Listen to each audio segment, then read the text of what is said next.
আজকাল দেখা যাচ্ছে কিছু খাবার আমরা অর্গানিক খুঁজতে গিয়ে খুবই ভয়ানক কাজ করছি, যেমন কাঁচা মধু। কাঁচা মধু কিন্তু রিফাইন না করে খাওয়া যাবে না, মারাত্মক ক্ষতি শরীরের জন্য, বাচ্চাদের জন্য হার্মফুল। অবশ্যই এটা আমাদের ব্র্যান্ডিং মধু খেতে হবে এবং খেয়াল রাখতে হবে এটা রিফাইন্ড করা কিনা। মাশরুম কিন্তু ইদানিং খুবই জনপ্রিয় হয়ে উঠেছে, কিন্তু ব্যাঙের ছাতা নামে যে মাশরুমগুলো আছে সেটা খুবই বিষাক্ত। আমরা কিন্তু টেস্ট করে মাশরুম কিনি না।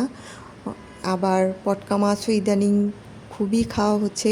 একই সাথে দেখা যাচ্ছে শখ করে চ্যালেঞ্জ করে পটকা মাছ খেয়ে 2-1 জন মৃত্যুবরণ করেছেন।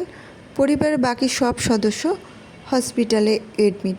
তাই এই ধরনের চ্যালেঞ্জ কোনোভাবেই গ্রহণ করা যাবে না। অবশ্যই আমাদের এমন কোনো কাজ করা যাবে না বা এমন কোনো খাবার খাওয়া যাবে না যেটা চ্যালেঞ্জের মুখোমুখি হতে হয়।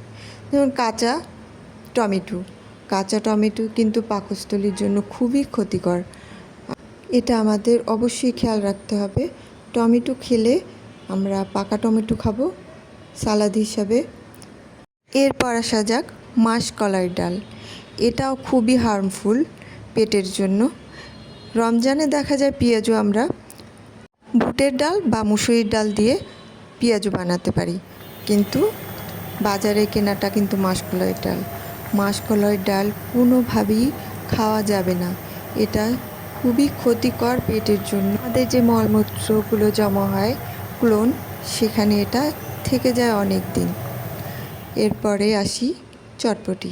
সবারই খুব পছন্দের, ঘরে বানালে কোনো অসুবিধা নেই, কিন্তু বাহিরে চটপটির সাথে বা ফুচকার সাথে যে টকটা দেয় তার সাথে একটা কেমিক্যাল ইউজ করে।